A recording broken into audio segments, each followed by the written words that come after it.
Welcome to the Bro Code Podcast. Join Kennedy Lucas, Terry Lester, and Jackson Smith as they break down the biggest plays, share locker room banter, and keep it 100 on sports hot takes. Gear up, because this is where the real talk begins.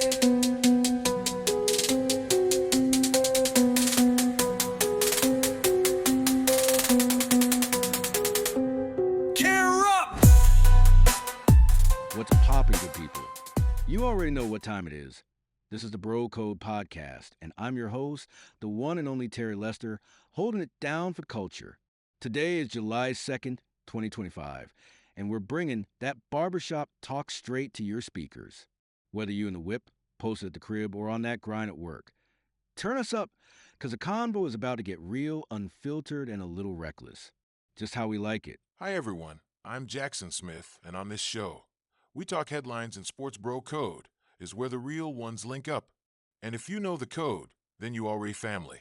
So buckle up, grab your drink, and let's vibe out. This is your midweek check-in, your cultural kickback, and your reminder that being a man in this world ain't easy. But we got each other. Let's get it. Yes, ladies and gentlemen, boys and girls, welcome back to the Bro Code Podcast.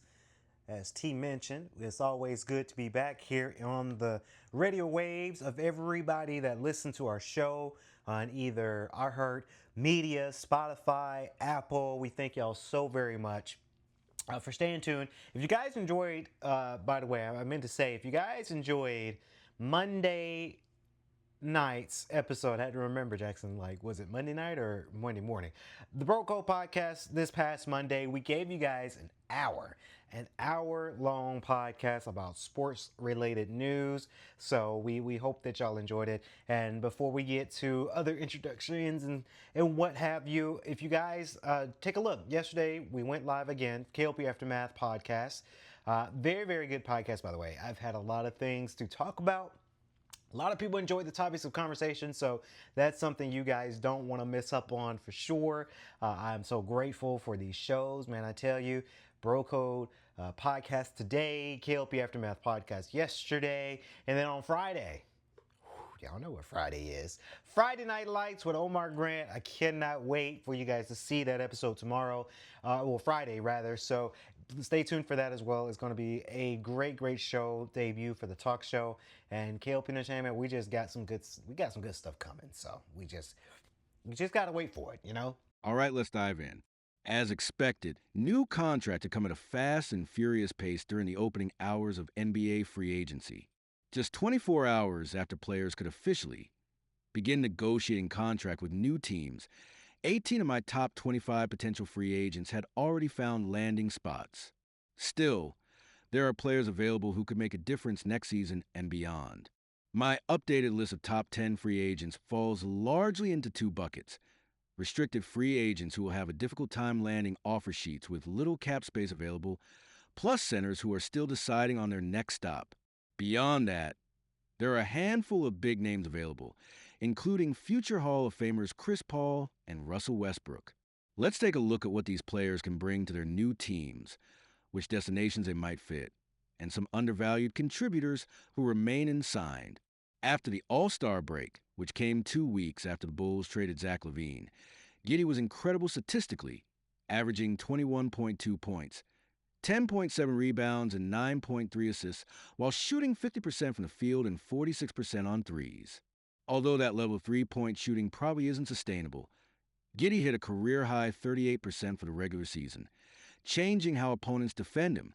Giddey, who turns 23 in October, has time to continue developing his game to the point where he can make a bigger playoff impact than we saw with the Oklahoma City Thunder during the 2024 playoffs. Possible fits. Unless the Brooklyn Nets decide to extend Giddey an offer sheet, we might be looking at a stalemate. Giddey's strongest leverage is playing this season for his $11.1 million qualifying offer, but that would mean leaving a lot of guaranteed money on the table. Unlike Patrick Williams' restricted free agency last year, Chicago doesn't seem inclined to negotiate against itself this time. Like Giddey, Grimes' performance jumped after the All-Star break, in this case because of a trade to a Sixers team playing without stars Paul George, Joel Embiid, and Tyrese Maxey because of injuries. Grimes averaged 21.9 points on strong efficiency, .592 true shooting percentage, along with 4.5 assists and 5.2 rebounds in 28 games with Philadelphia. Possible fits. Although the non-taxpayer mid-level exception is a viable offer sheet for Grimes, it's unclear which team might be willing to offer it. Most of the teams that have the mid-level available don't have a need for Grimes. Chicago would actually make some sense, but the Bulls are busy dealing with Giddey's restricted free agency. Would the Washington Wizards make an offer to Grimes just to potentially trade him down the road? After agreeing to a buyout with the Blazers on the eve of free agency, Ayton is an interesting option for teams in need of a starting center. They can convince themselves that Ayton will have financial incentive to play with the kind of focus we saw in 2020-21 when he helped the Phoenix Suns to the NBA Finals. Since then, Ayton's box score stats have remained relatively consistent. He has averaged a double-double every season of his NBA career, yet his efficiency has trended in the wrong direction, and now that two teams have happily moved on from him, it's a worrisome sign. Possible fits. The Indiana Pacers and Los Angeles Lakers are the two teams in the market for a starting center.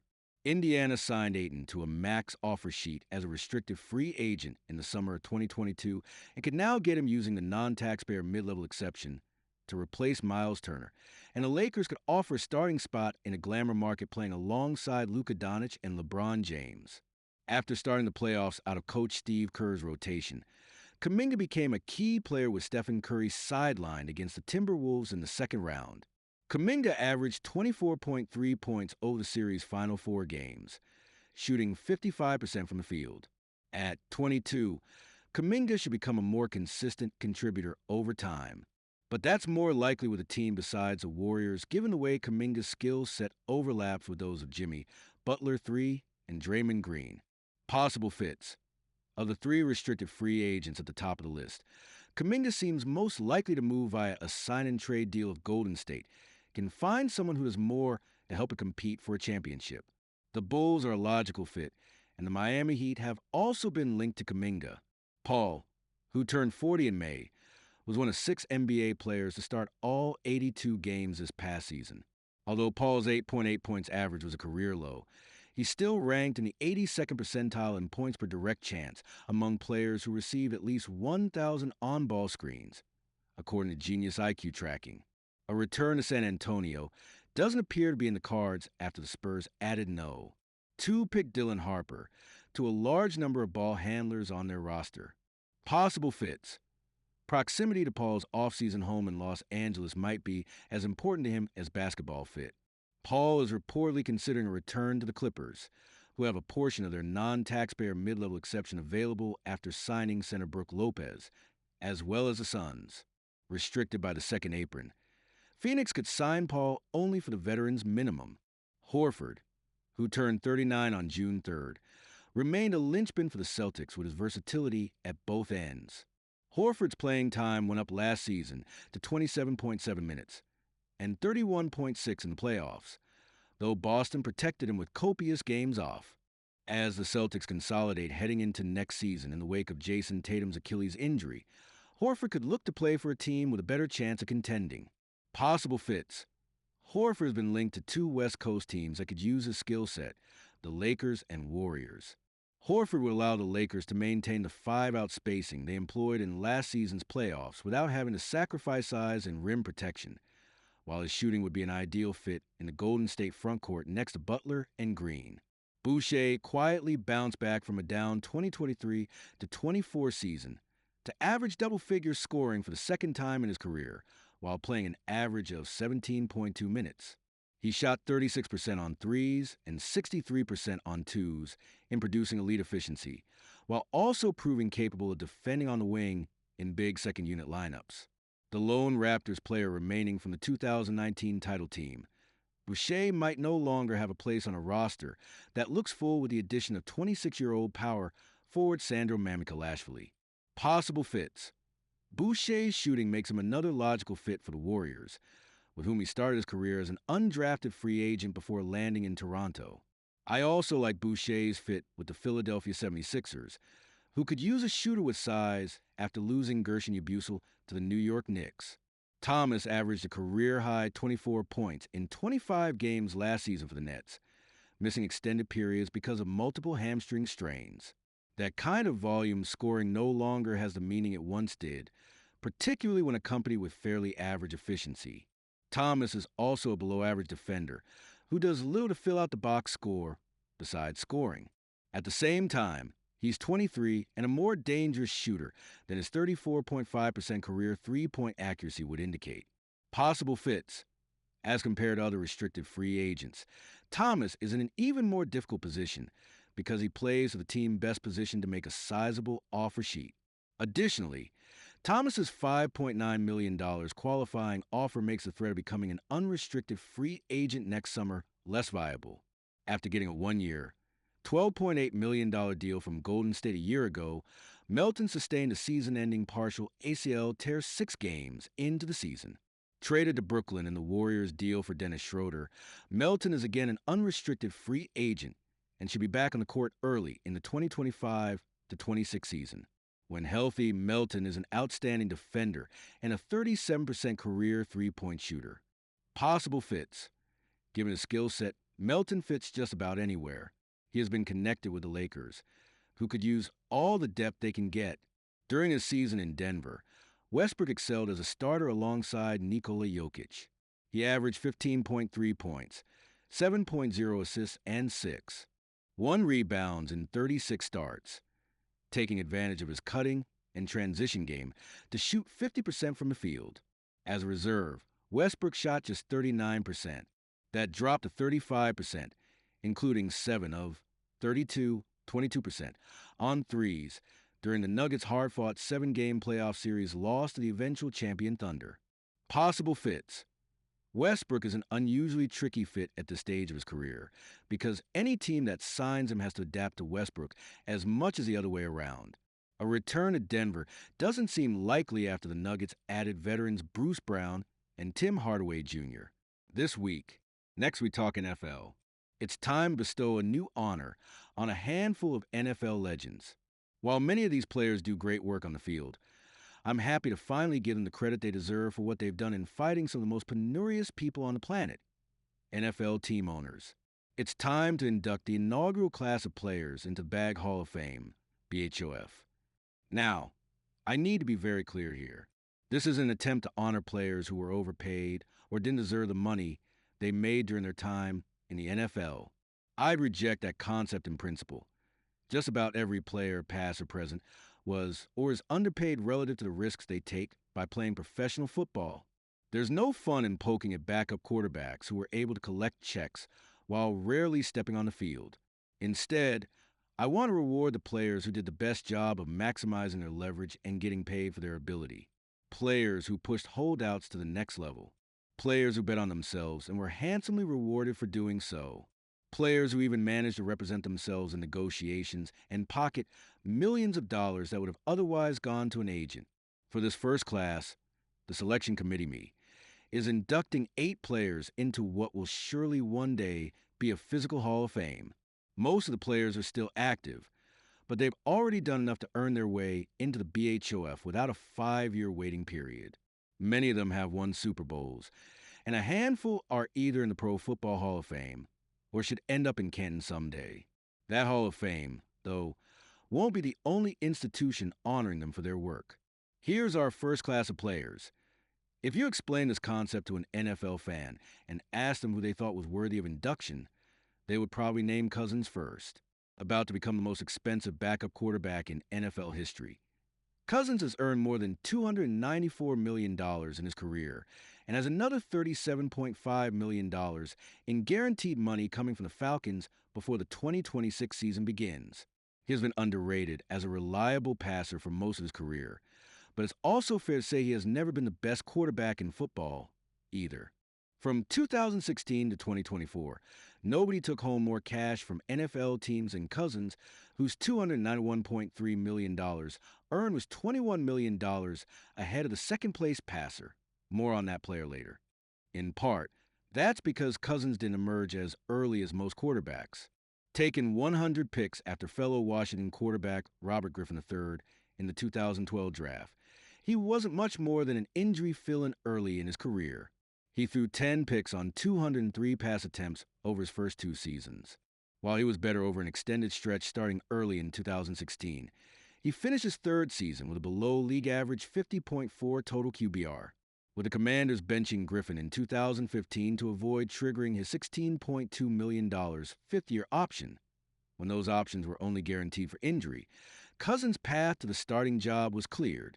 In the final year of his rookie deal, he posted a league-best 69.8 completion percentage, cut his interception rate from 4.7% to 2%, and led the Commanders to an unexpected division title. The run ended with a home loss in the playoffs to the Packers, but he had suddenly proven he was an NFL-caliber quarterback. Team owner Daniel Snyder and company weren't as convinced. After briefly negotiating with Cousins before the 2016 season, Washington broke off talks when their offer of a multi-year deal worth $16 million per season was rebuffed. Instead, it used a franchise tag, paying Cousins just under $20 million. It was a reasonable decision given that he'd been a solid quarterback for only 1 year, but it couldn't have helped the relationship between the team and their signal caller. Cousins responded with a Pro Bowl campaign, throwing for 4,917 yards with 25 touchdowns while finishing sixth in QBR. Now, 1 year away from what would have been unrestricted free agency given the outlandish cost of potential third franchise tag, the two sides seemed to entrench themselves even further. Washington tried to negotiate in public, suggesting that its best offer guaranteed Cousins $53 million. In sharing that information, executive Bruce Allen repeatedly referred to his team's starting quarterback as Kurt, a slight that would have been inexplicable for every other organization but this one. Cousins signed a second franchise tag for just under $24 million. After the year, Washington traded for Alex Smith, signaling the end of the Cousins era. It netted a third-round compensatory pick and turned it into running back Bryce Love and guard Wes Martin, who started a combined 10 NFL games. 13 different quarterbacks started at least one game for Washington between Cousins' departure and their rival Jaden Daniels last season, a stretch in which it went 36-62-1. Quarterbacks in their 20s with a track record of above-average play and no significant injury history almost never hit free agency, which gave Cousins the ability to dictate terms on the open market. With significant interest from multiple teams, he chose the Vikings over the Jets on what was a massive deal at the time. 3 years and $84 million, $82.5 million of which was fully guaranteed. Cousins also landed a no-trade clause and a no-transition tag clause, allowing him to hit free agency again unless the Vikings franchised or extended him. The Vikings chose to extend Cousins in 2020, giving him another $31 million in guarantees for an additional season in 2021. The following year saw the new Kwesi Adolfo-Mensa-led regime pay him $35 million for another year, using the new deal to reduce what would become an onerous cap hit for the signal caller. Only after 2023, when Cousins tore his Achilles during one of the best seasons of his career, did the Vikings finally extricate themselves, replacing Cousins with Sam Darnold and first-round pick J.J. McCarthy. Given one more shot at unrestricted free agency as a viable starter, Cousins quickly inked a 4-year, $180 million deal with the Falcons. Atlanta's aggressive decision seemed bizarre when it used its first-round pick on Michael Penix Jr. the following month, but Cousins was well protected. His deal was essentially a 1-year pack for $90 million, a 2-year deal for $100 million, or a 3-year contract for $135 million. With the Falcons promoting Penix to the starting job amid Cousins' struggles last season, it seems likely they'll choose a 2-year option. I wouldn't be surprised if Cousins landed some guaranteed money from another team in 2026 if he returns for another season. But even if he retires, he has become the best compensated free agent in league history. Most of the highest paid players ever, such as Aaron Rodgers, Matt Ryan, and Russell Wilson, earn the majority of their money from extensions with the teams who drafted them or signed new deals after being traded elsewhere. Cousins, currently the 6th highest paid player in league history, will finish this Falcons deal having earned more than $285 million from teams that signed him as an unrestricted free agent.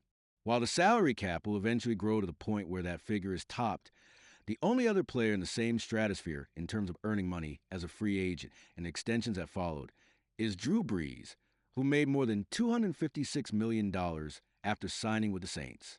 The only other players who top $100 million in earnings from teams that signed them as free agents are Ryan Tannehill, $123.4 million, and Ndamukong Suh, $104 million. Is Cousins going to be a Hall of Famer like Brees or Rodgers one day? No. Does he belong in the Bag Hall of Fame? There can be no doubt. Like Cousins, Prescott is a former fourth-round pick who wasn't his team's first choice as its quarterback of the future.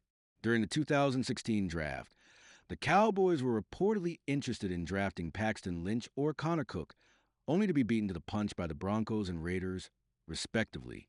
Team owner Jerry Jones and company settled for Prescott with the 135th pick, and after Tony Romo went down in preseason with a back injury, the door was open for the rookie, while Prescott proceeded to go 13-3 and lead the Cowboys to 2 division titles in his first 3 seasons. The front office wasn't exactly eager to pay him when he became eligible for an extension in 2019. The Cowboys prioritized Ezekiel Elliott, who signed a 6-year, $90 million contract. Prescott played out the final year of his rookie deal and waited. That decision probably has cost Jones 9 figures in terms of lost leverage and extra money for Prescott. In 2019, the Cowboys reportedly offered him an average of $33 million per year on a new deal, albeit with no real details on the guarantee structure. He asked for $40 million, and the Cowboys balked. He played out the final year of his rookie deal, and after being one of the biggest bargains in football between 2016 and 2019, he got the franchise tag for $31.4 million in 2020. While that season was shortened by a serious ankle injury, a disappointing year meant little in terms of his negotiating leverage. Instead, the ticking clock on Prescott's path to free agency was more meaningful, with the Cowboys having little choice but to offer him a second franchise tag for $37.7 million and run the risk of losing him the following season for nothing in free agency. The time for coy negotiating was up. Prescott got everything he wanted and more. He received a 4-year, $160 million deal with that $40 million average annual salary. By never signing the tag and limiting his new deal to 4 years, he got a chance to hit free agency again after his age 31 season, still firmly in the peak years for quarterbacks. And crucially, his new deal had no tag and no trade clauses, meaning he would potentially have even more leverage at the end of this contract. Sure enough, after Prescott finished second in MVP balloting in 2023, the Cowboys had little choice but to give their long-term starter a record-setting deal. Prescott's next 4-year deal was for a whopping $240 million, with records for average annual salary, $60 million, most single-season cash, $86.3 million, cash over first 3 years, $174.1 million, and the largest signing bonus ever, $80 million. Again, he was able to negotiate no trade and no tag clauses, giving him added leverage at the end of this pact. It seems telling that other teams haven't even been willing to match this Prescott deal for their own quarterbacks, and, at least so far, have treated it like an outlier. Josh Allen's 2025 extension with the Bills, while it consists entirely of new money and erases his old contract, averages $55 million per season, despite the fact that he's been a more productive and successful quarterback than his Cowboys counterpart. The 49ers' Brock Purdy, who was similarly underpaid as a late-round pick, signed a deal with an average salary of $53 million. At the moment, Prescott's deal stands alone as the richest in all of football. Between 2021 and 2024, Prescott took home a staggering $212.3 million, nearly $47 million more than any other player. We can and often do debate whether he's that caliber player, but it's only a small factor in how and why he's gotten paid. The Cowboys haven't been willing to face a future without him, and after playing a franchise tag game with their quarterback at the end of his rookie deal, they've been operating from a position of desperation during their negotiations. After being an afterthought and the league's biggest bargain for 4 years, Prescott has turned the tables on Jones and the Cowboys. One of the most important changes in the NFL over the past 25 years came in 2011, when the league locked out its players before eventually agreeing to a new collective bargaining agreement, CBA, in late July. As part of the deal, the league instituted a rookie scale for draft picks, essentially locking in each player's compensation at a below-market rate for first 4 or 5 years of their career. That move created what quickly became a new philosophy of building around rookie contract quarterbacks, while almost entirely eliminating rookie holdouts in the process. Never doubt the Bengals' ability to make something old new again. Overnight, first overall picks took a significant financial pay cut. Sam Bradford, the last no, one overall pick before the CBA changed, inked a 6-year deal for $78 million with $50 million guaranteed. Cam Newton, the top pick in 2011, signed a 4-year deal worth just over $22 million, all of which was guaranteed at signing. Even now, with the cap more than double what was in 2011, first overall pick Cam Ward didn't get as much guaranteed money, $48.8 million, as Bradford did in 2010. Bradford wasn't able to parlay his rookie riches into a significant second contract, although he did take home a very respectable $130 million for his 9 NFL seasons. But nobody might have benefited more from the league's open-ended contracts before the rookie scale than Stafford, who will top the $400 million mark in career earnings after coming back to the Rams for the 2025 campaign. Taken with the first overall pick in 2009, Stafford's rookie deal was particularly eye-opening. When he agreed to terms on a 6-year, $72 million deal with the Lions, the $41.7 million in guarantees was the largest figure for any player in league history, topping the $41 million defensive tackle Albert Haynesworth had been guaranteed by Washington earlier that offseason. You can understand why NFL owners didn't love the idea of guaranteeing an inexperienced, unknown quantity like Stafford more than experienced, proven veteran Haynesworth. Of course, the Stafford deal turned out to be much better than the Haynesworth pact. In fact, the Lions ended up being victims of their own success in the draft. Detroit landed a big 3 of top 5 picks before big 3s were a thing. In 2007, they used a second overall pick on Calvin Johnson. 2 years later, after their 0-16 season, the new Martin Mayhew-led regime drafted Stafford. The following year, the Lions took defensive tackle Ndamukong Suh with the no. 2 selection. In the modern NFL, the Lions would have put themselves in position to thrive by being blessed with 3 superstars on rookie value deals. Under the old CBA, they were paying 3 very talented players about $34 million per season. About 28% of the salary cap back then. It would be the equivalent of paying those 3 players approximately $79 million today. And under the league's old CBA, those contracts were large enough to essentially prevent the Lions from franchise tagging Stafford or Johnson at the end of their deals, limiting their leverage in negotiating new deals. In a difficult cap bind because of the deals and their spending elsewhere, the Lions repeatedly restructured Stafford's and Suh's deals to create short-term cap space. After Stafford's 4th season, he signed a relatively player-friendly extension, 3 years, $53 million deal. Most teams lock their quarterbacks up to longer deals, often with meaningful amounts of unguaranteed money and years at the end of the contract, which serves to both lock in security at the most important position in football and provide negotiating leverage down the line. Just over $41 million of Stafford's deal was practically guaranteed when he signed his first extension. For years later, with Stafford 1 year away from free agency, he got another record-setting deal. Despite just 1 Pro Bowl appearance and 0 playoff wins over his first 8 seasons, his leverage pushed Detroit to give him a 5-year, $135 million contract, making him the highest-paid player in league history at the time. The deal paid him $93 million over 3 years, $12 million more than what any other player was set to earn over the first 3 years of their contract at the time, and his $50 million signing bonus was also a league record. But after the 2020 season, the Lions moved forward without their quarterback and made a fateful trade. In sending Stafford to the Rams for 2 first-round picks and bench signal caller Jared Goff, both sides can feel happy about the result.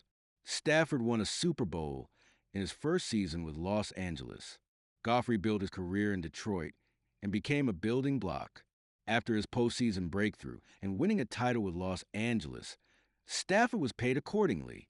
He signed a 4-year, $160 million extension with the Rams, including what was the third largest signing bonus, $60 million, in league history at the time.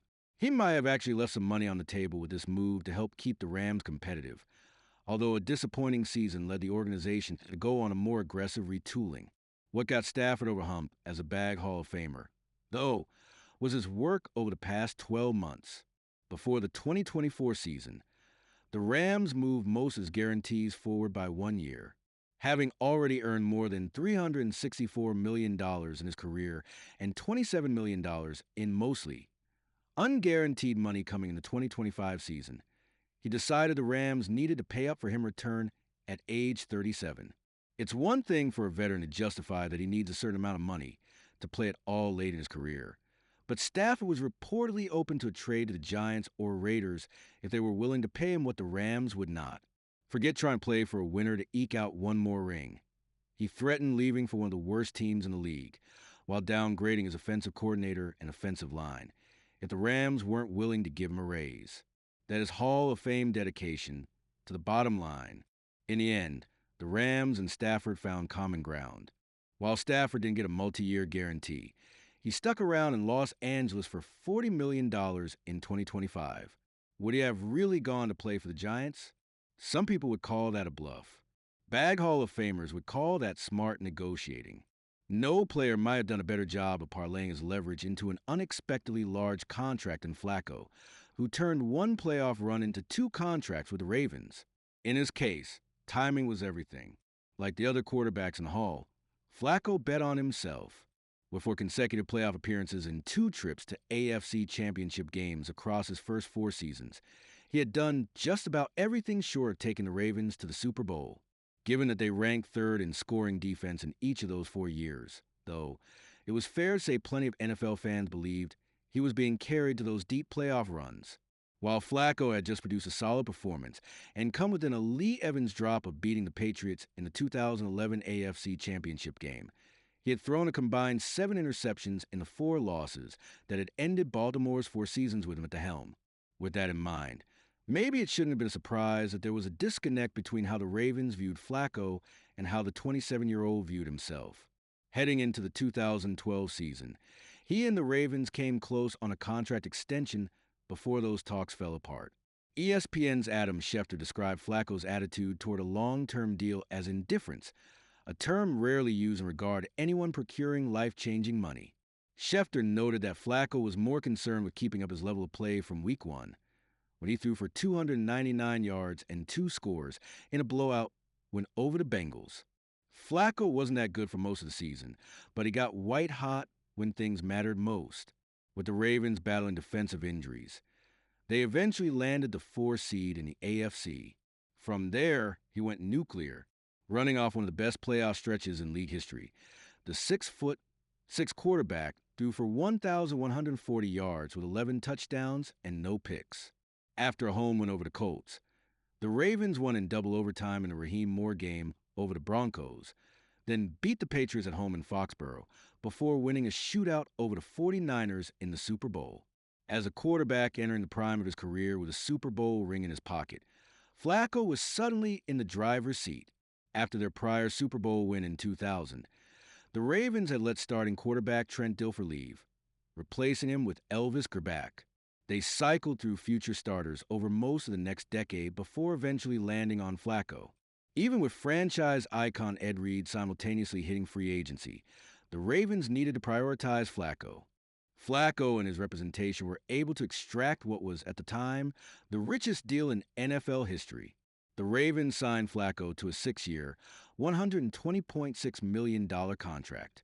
Before the season, the ceiling for Flacco's negotiations was 2 franchise tags, which would have paid him about $33 million for 2 years. Instead, after his Super Bowl success, they paid him $51 million over 2 seasons and practically guaranteed another $11 million. Even that undersells how great of a deal this was for Flacco.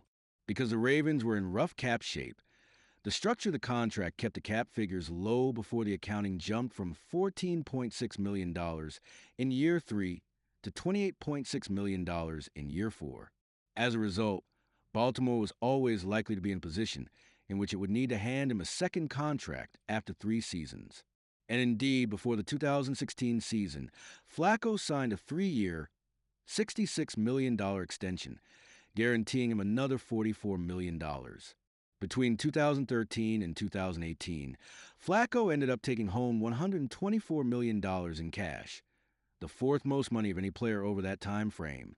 That's the equivalent of about $240 million relative to the current salary cap. Over that run, he made just one run back to the postseason, winning a total of 2 playoff games and going 42-41 during the regular season. His 53.6 QBR ranked 20th out of the 26 quarterbacks who threw at least 1,500 passes over that 6-year stretch. Coach John Harbaugh nearly lost his job after the 2017 season and was on the hot seat in 2018 before Flacco went down with a hip injury, and the Ravens were forced to turn to first-round pick Lamar Jackson. You know what happened next. I'm not sure any player was able to concentrate more significant contracts in a shorter period of time than Revis, who was essentially finished as a pro player before turning 32 years old. After spending the first 3 years of his career on a rookie deal, he managed to sign 4 significant deals in a 6-year span, including 3 multi-year packs and a 1-year contract for what amounted to a franchise tag with the Patriots in 2014. Revis was able to push the envelope because of his audacious ability at cornerback. After an uneven rookie season, he made the Pro Bowl in his second season in 2008 and was arguably the best cornerback in football by his third. With the Jets built upon Rex Ryan's blitz-happy, hyper-aggressive defense, Revis became an essential component on the back end.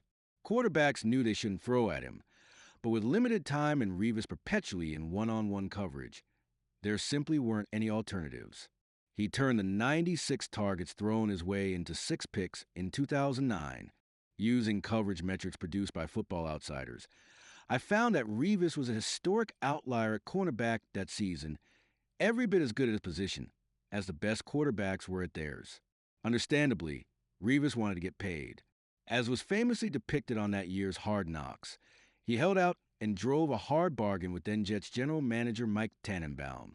The two sides eventually agreed on a 4-year, $46 million deal, with Revis making a combined $32.5 million for the 2010 and 2011 seasons. While there was no salary cap in 2010, that's roughly the equivalent of a cornerback taking home about $75 million in cash today. No corner in the league comes close to that on their current deal. The other key concession Revis received in the deal was a guarantee that the Jets wouldn't franchise tag him after the 2013 season, when his contract was set to void. The contract had a clause that would add multiple seasons to the end of the deal if he held out during training camp, but he was willing to bet that he could bargain his way through those concerns. After the first 2 years of the new deal, Revis hinted at a holdout before the 2012 season. Once that campaign was shortened by a torn ACL, a Jets team with little leverage responded to the threat of losing their franchise cornerback for nothing by trading him to the Buccaneers for a first-round pick. New York used that pick on defensive tackle Sheldon Richardson, who won Defensive Rookie of the Year but was traded away after 4 seasons. With the Bucs, Revis got the sort of deal we haven't seen from a star player since. Wanting to reset the market with a standout salary at the time, he signed a 6-year, $96 million deal with the Buccaneers. It was a massive salary at the time, and the equivalent of $36.3 million annual salary for a cornerback today. But the deal contained no guaranteed money. While that gave him the ability to potentially renegotiate if he exceeded expectations, it also gave Tampa Bay complete flexibility to move on from him. After 1 year, it did, releasing Revis with 5, unguaranteed, years remaining on his existing deal. It was a rare misstep from the legendary defensive back, but things worked out fine for him. He signed a 1-year, $12 million deal with the Patriots, placing one of the best man-to-man cornerbacks of his generation on a Bill Belichick defense that relied heavily on man coverage. This was essentially a 1-year franchise tag, given that the corner tag in 2014 was $11.8 million. Revis proceeded to win the Super Bowl and was named a first-team All-Pro, with the structure of the deal preventing the Patriots from franchise tagging him. The 4-time first-team All-Pro got one more chance to hit free agency before turning 30. He returned to the Jets, with a 5-year deal making him the highest paid cornerback in the league and guaranteeing him $39 million. The contract paid him $16 million per season over the first 3 seasons on paper. Instead, the Jets paid Revis $39 million for 2 years, as the organization decided to move on after an excellent return in 2015 gave way to a disappointing second season. He parted ways with his agents in May 2016 and signed with the Chiefs late in the 2017 season, but after an underwhelming performance in a playoff loss to the Titans, he was cut. He retired in July 2018. In all, between signing that first extension with the Jets in 2010 and finishing his career with the Chiefs in 2017, Revis took home more than $101 million, nearly $26 million more than any other cornerback in the league over that span. The only non-quarterback who made more money over that stretch is Ndamukong Suh, who might be part of the 2026 BHOF class next offseason. As good as Revis was as a player, he might have been an even better negotiator. So I know on Monday's Broco podcast, I talked about the finals. I won't rehash the finals, guys, again, with the Pacers and the OKC Thunders. Always a congratulations to both teams for making the finals, and a special congratulations to the Thunders that made the championship win. So I won't dabble too much on when it comes down to the finals, because, the finals are over. NBA is done, the season's done, but a season that's sort of not done quite just yet is the beautiful, the talented, the wonderful, the WNBA. And I'm very, very excited to talk about this topic of conversation here today, because this broke records. Of course, the Indiana Fever. I'm rooting for the Pacers, right? Because I'm a Pacers fan. But I got to root for the Fever too, because it's all Indiana. I'm an Indiana fan. I am. It's growing on me a little bit. Now, the Fever beat the Lynx to win the WNBA Commissioner's Cup with Caitlin Clark out due to injury. So I remember a couple of Bro Code podcast episodes before, I said the Fever, a lot of people have been saying that the Fever might have some troubling times because Caitlin Clark is out due to injury. And I try to believe in teams when they try to get into it and try to understand when it comes down to these teams and their ace player is out. I kind of did the same thing with the Pacers at the finals. When Tyrese Halliburton, when he had that torn Achilles, the first 20 minutes of the game, in my mind, I was like, oh, the Pacers ain't winning it. And long well, they didn't win, right? So it's just kind of like that sort of curse that I want to say that I sort of do believe in a little bit when you have your ace player, right?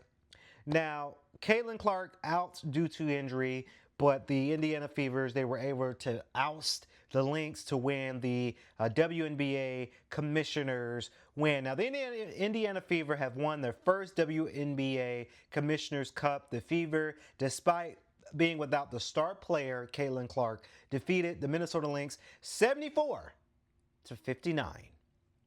You guys got to say, I always got to say it.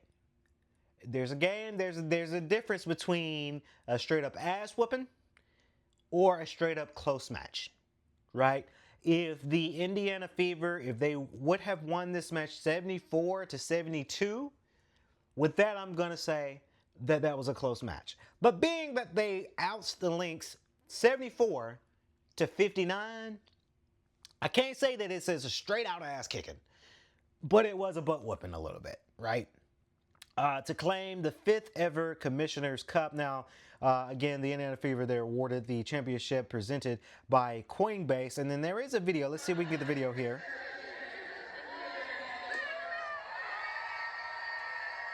Joyous time. That's a big trophy too, Jackson. Love to see that. I love to see that so much.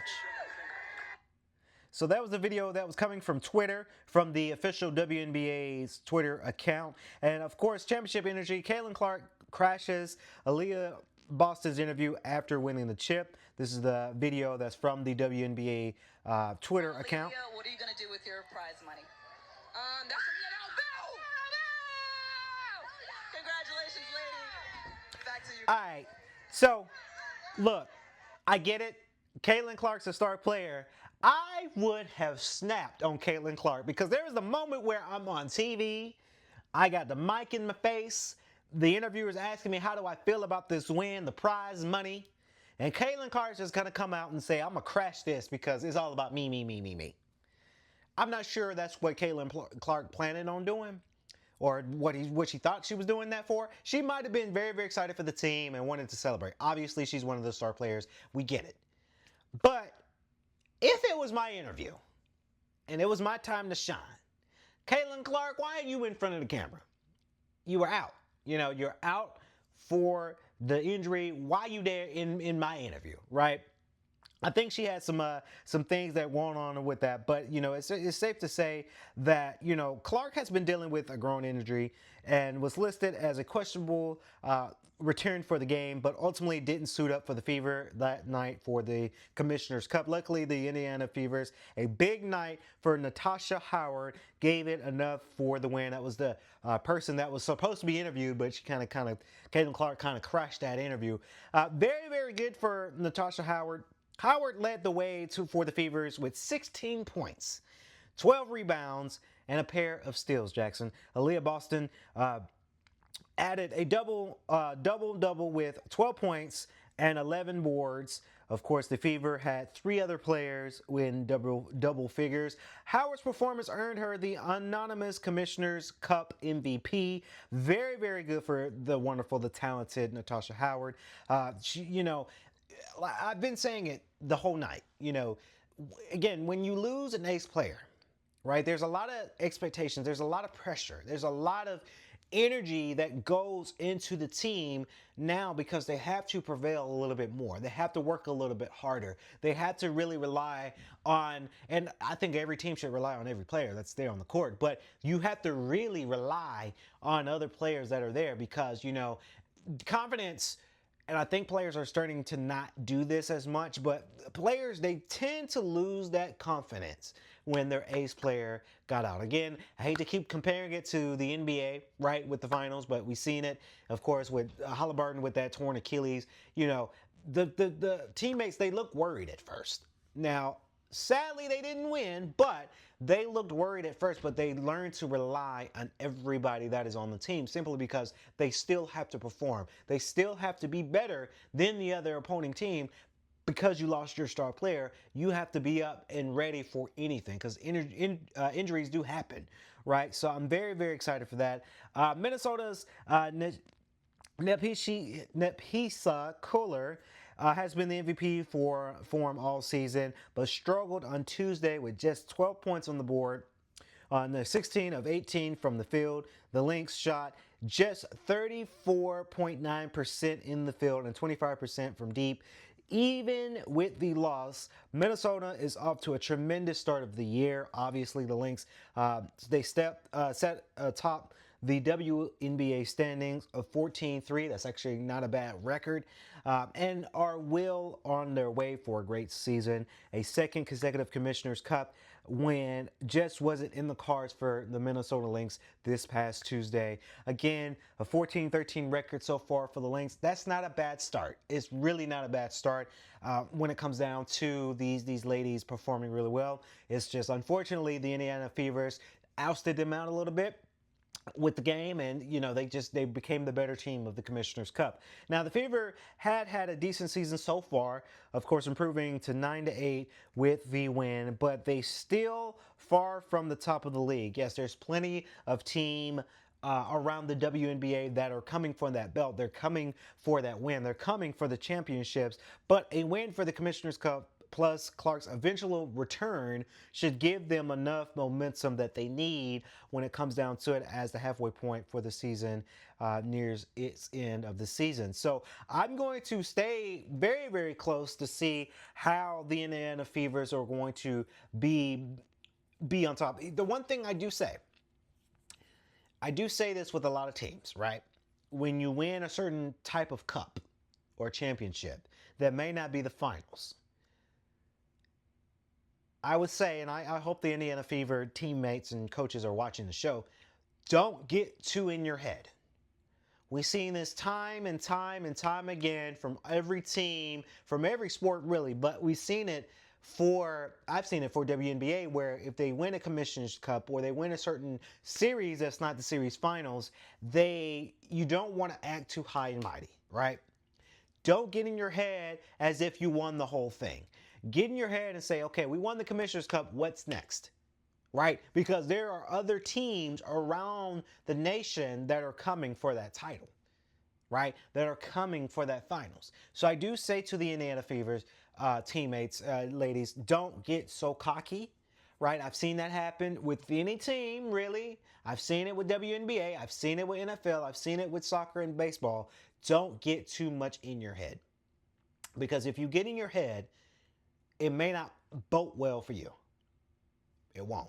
So I do say to a lot of teammates out there, it's very good to win this, but there you got Indiana Fever has to remember, okay, we've got a whole season to continue. But congratulations to the WNBA in general, and congratulations to the Indiana Fevers. Like I say, I've been saying this, T and Jackson, WNBA is hot right now. For the last few years, it's been hot. A lot of people's been paying attention. A lot of people has been watching. Millions upon millions of viewership alone for WNBA is really, really amazing to see. I can't wait to see what all the ladies for the entire WNBA organization. I can't wait to see what they do, but I'm very, very happy about this. And we're going to continue to keep a close eye out on both teams when it comes down to them finishing the WNBA season. Wimbledon 2025. Emma Raducanu downs Marketa Vondrousova with mighty win. Emma Raducanu stormed into the third round at Wimbledon on Wednesday after earning an impressive 6-3. 6-3 victory over former champion Marketa Vondrousova.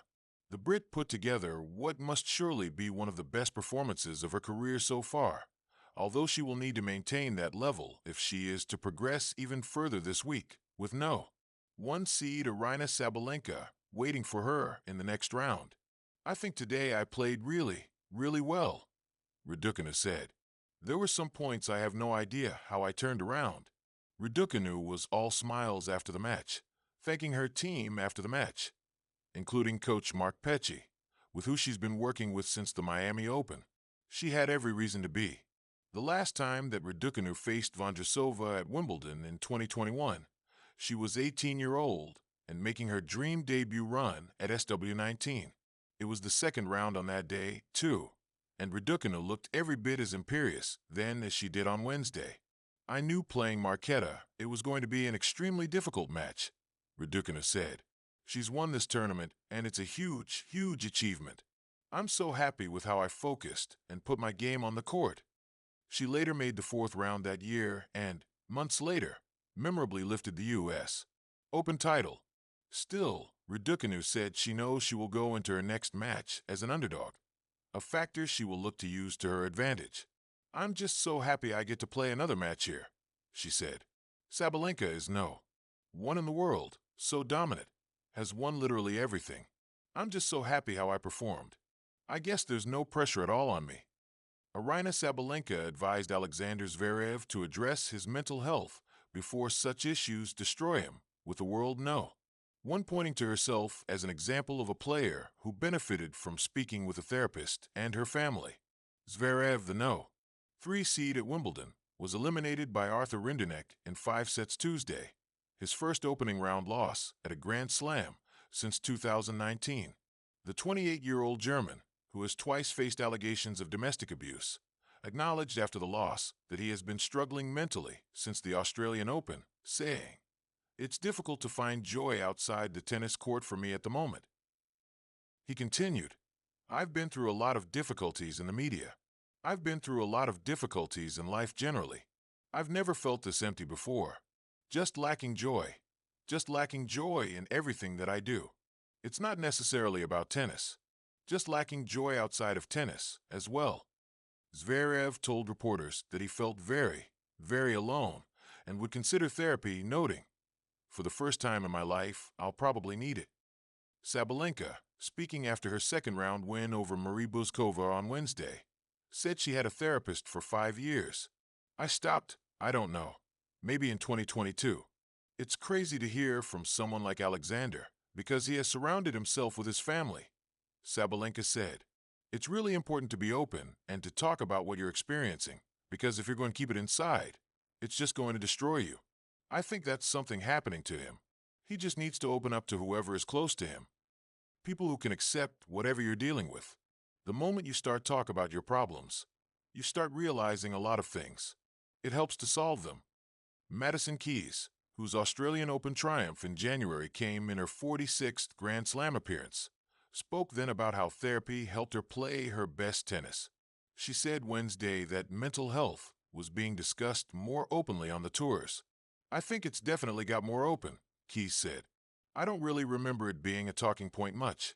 I think more and more players are open to saying, I'm talking to someone. I would say there's probably more of us that are speaking to someone now than there was before. We have people every single week at tournaments, which is super helpful. Just to have that support. I think they've done a really good job at really helping all of the players through what is a really tough career. Sabalenka said she no longer needed a therapist and that she often dealt with her issues by interacting with her team. We always talk a lot. We can talk about whatever, she said. I know they're not going to judge me and not blame me. They're going to accept it, and we're just going to work through it. This is the best advice I can give Sasha.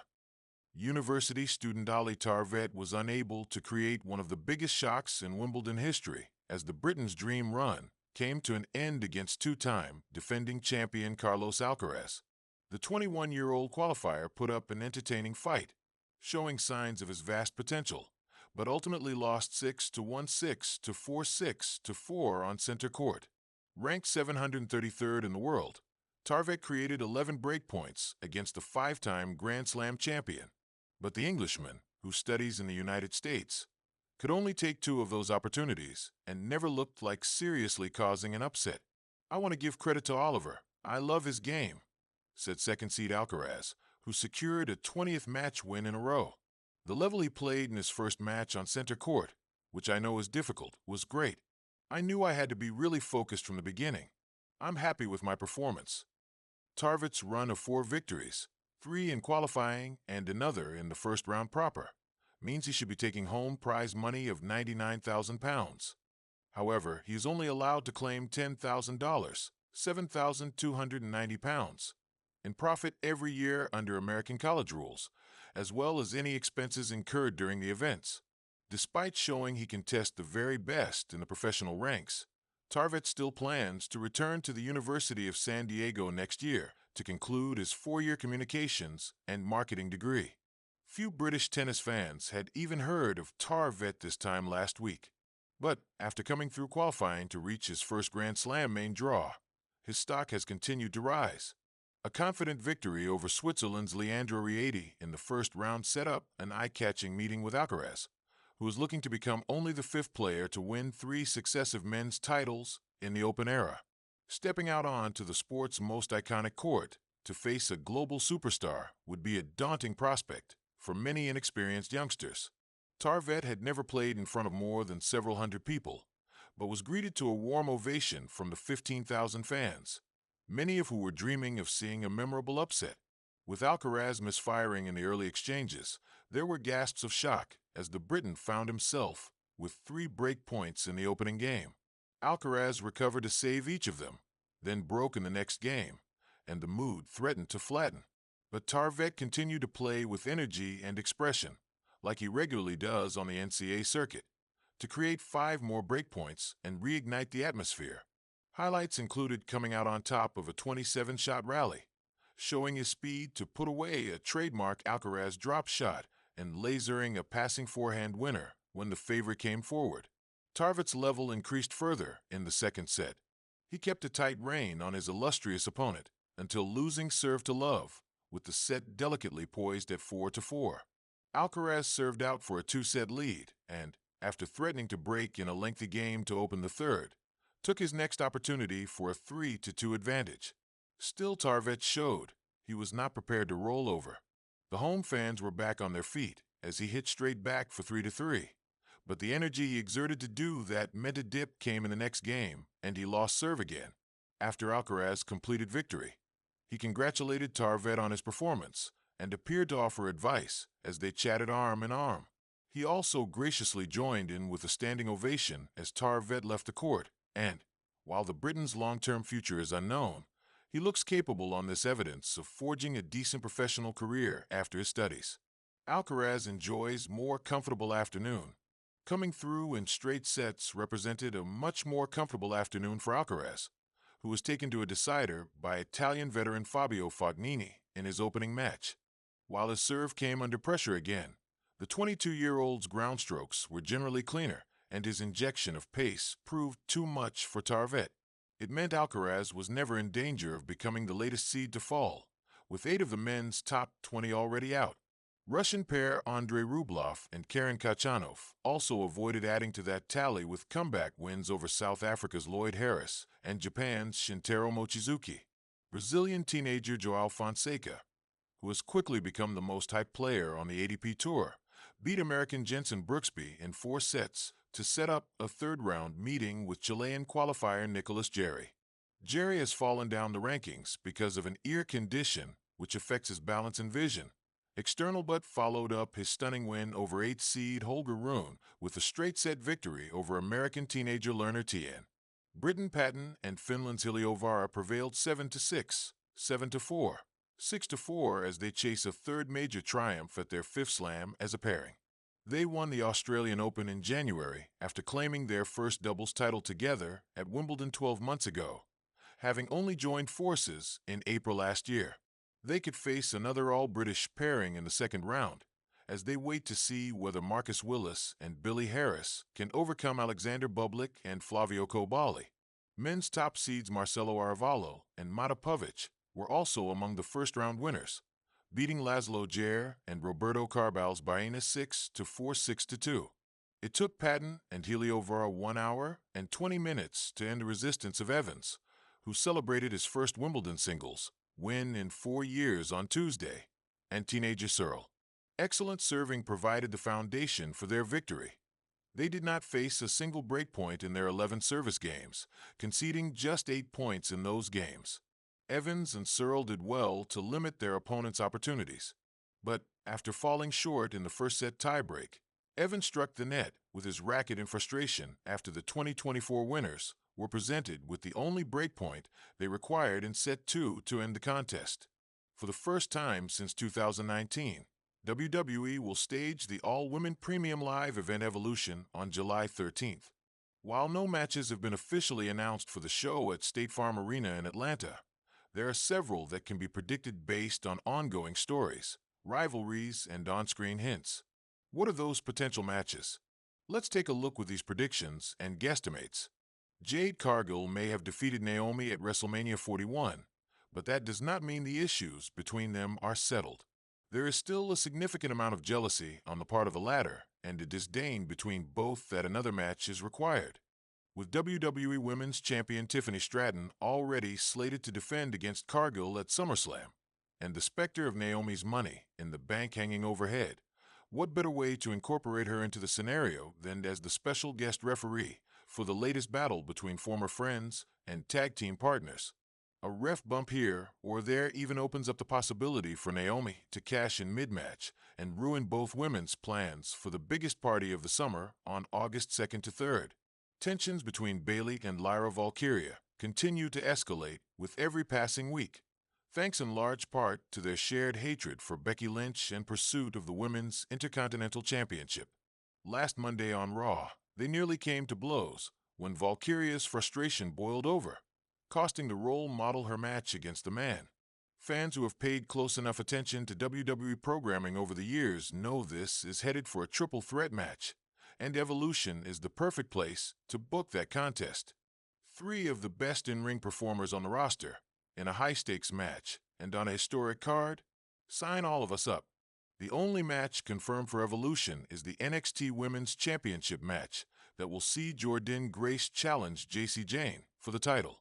Grace earned her opportunity last Tuesday by defeating Jada Parker, Izzy Dame, and Lash legend to cash her ticket to Atlanta and a date with the champion.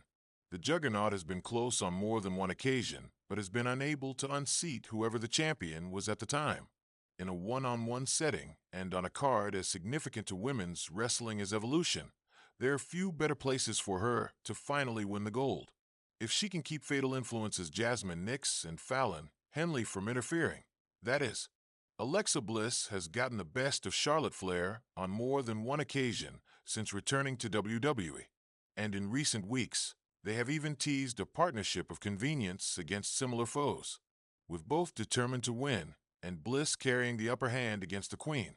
A contest between them would provide Evolution with a star-studded singles match that would give Flair the opportunity to get back at Bliss and potentially lay her claim to a WWE Women's Championship shot. The alternative would be a 3-on-2 handicap match against Chelsea Green and the Secret Her Vice. Julia struck her first main roster gold Friday on SmackDown by defeating Zelina Vega for the Women's United States Championship. While their rivalry is not a sweeping epic by any stretch, booking the rematch for Evolution ensures two deserving competitors make the card, and the title is highlighted on a night when many championships will be.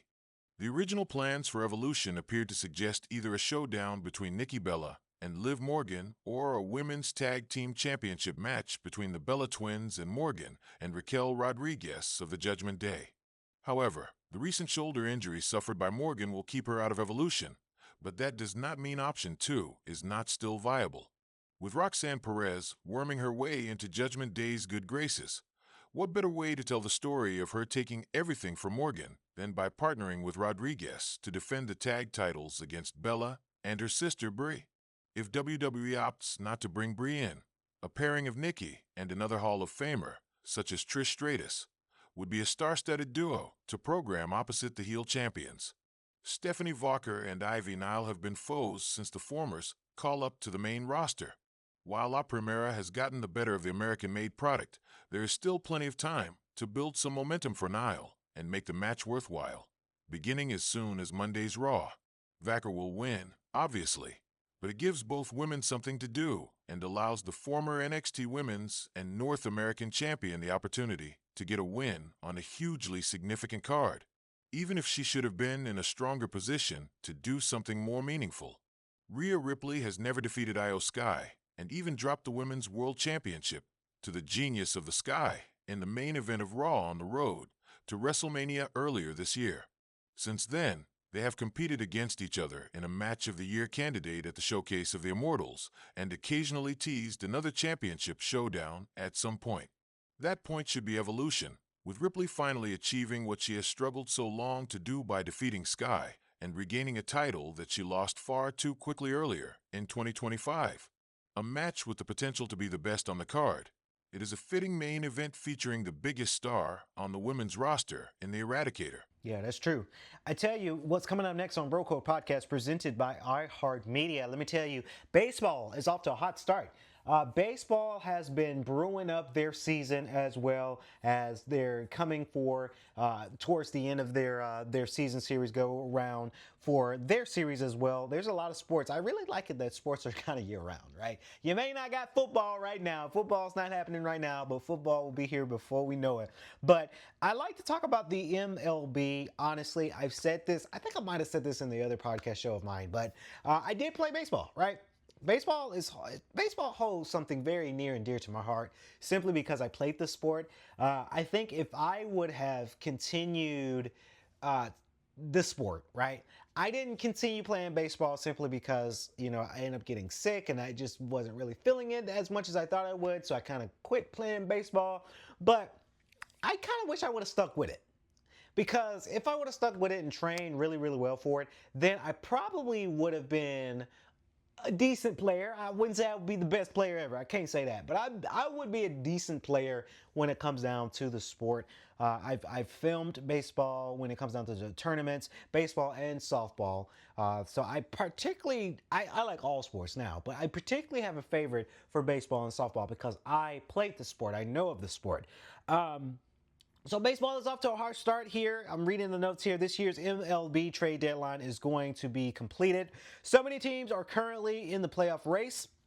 Only eight or more than 5 games out for a wild card. That it might make for a slow deadline for all those clubs remained in contention by the end of this month of July. Of course, the one thing is clear, however, the Arizona Diamondbacks. I got to give a shout out to the Arizona Diamondbacks because I do know of a player. I think he still plays for them. And of course, if you guys know, I've done GGC Athletics and I got to know some of the players. Walter Corsi, believe it or not, we called him Cam Corsi because that's when I knew him. But he changed his name from Cam Corsi to Walter Corsi. He went to the Diamondbacks and played pro, right? So I always got to give a shout out to them. And then the reason why for Arizona Diamondbacks, because when I played baseball, I kid y'all not, when I played baseball in Central Georgia, my team was called the Diamondbacks.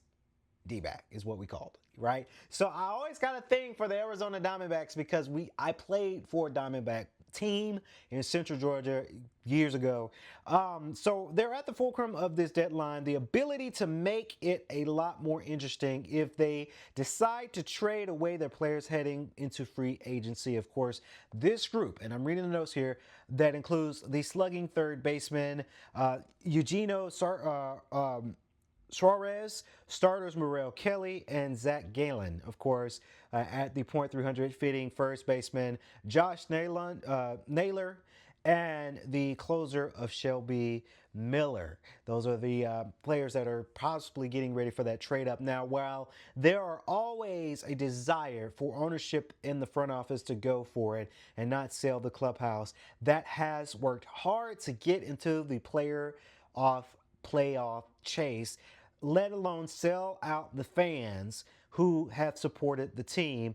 That's not always possible. And I do got to say, because my family, and I'm talking about the fan base of all sports, of all club teams, right? It's your fan base is important, right? Because if you think about it from a business perspective as well, right? When it comes down to really to any sport, baseball, basketball, soccer, football, wrestling, WWE, it's all about your fan base because your fan base is what sells the tickets, right? I got to say I'm an avid fan because I played it, right?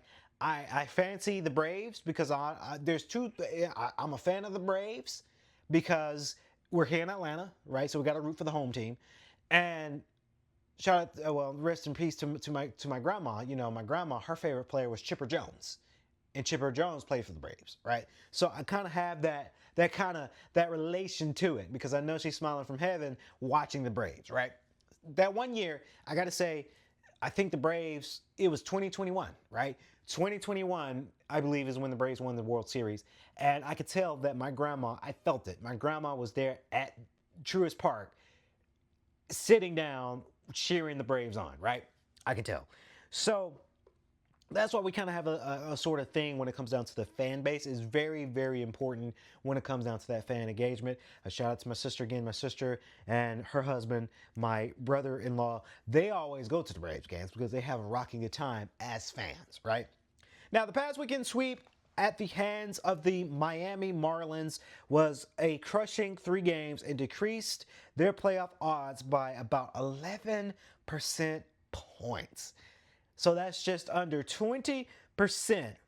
Factor into Arizona's ultimate thought process. Of course, Corbin Burns is done for the season following Tommy John surgery, and Gallen continued to struggle with a 5.4 ERA. Now, the rotation just hasn't been competitive.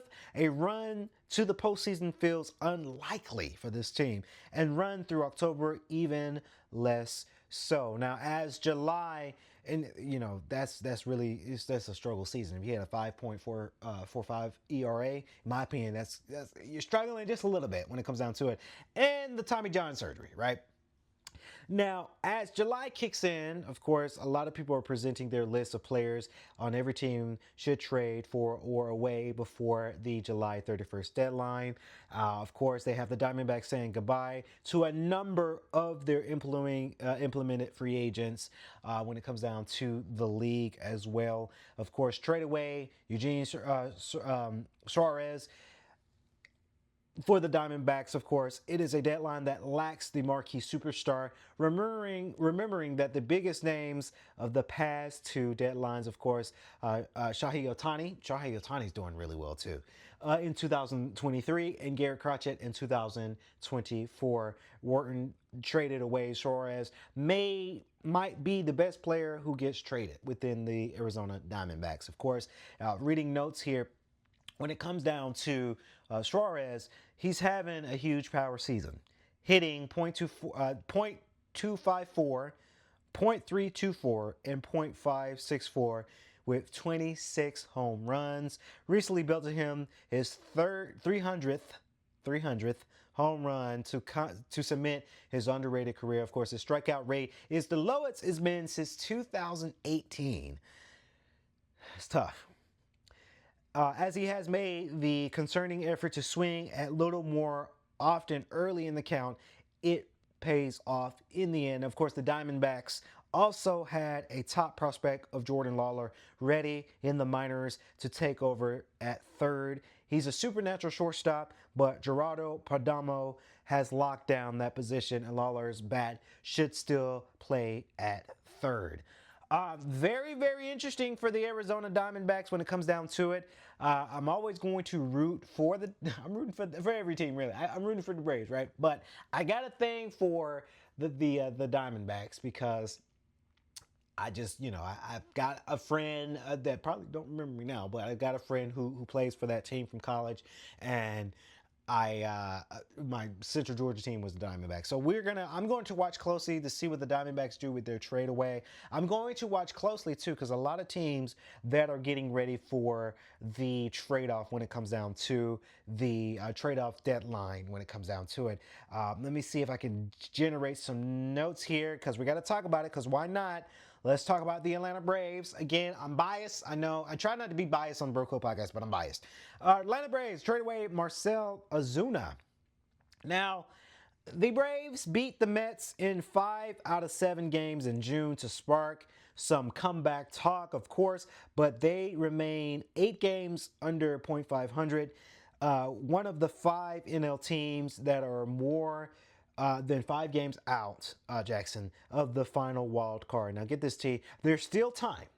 There's still time, and FanGraphs gives them 23% playoff odds, but the offense actually had its worst month of the season in June. Of course, it's a hard wave the white flag for Chris Sale, Spencer Schartenbach, and Spencer Strider leading the rotation, and Ronald Acuna Jr., a red hot since his return to the Atlanta Braves. But the Braves will need a huge July in order to be contenders for the wild card. If they don't get that, Ozuna is a logical trade candidate as he heads into free agency and has a .369 OBP.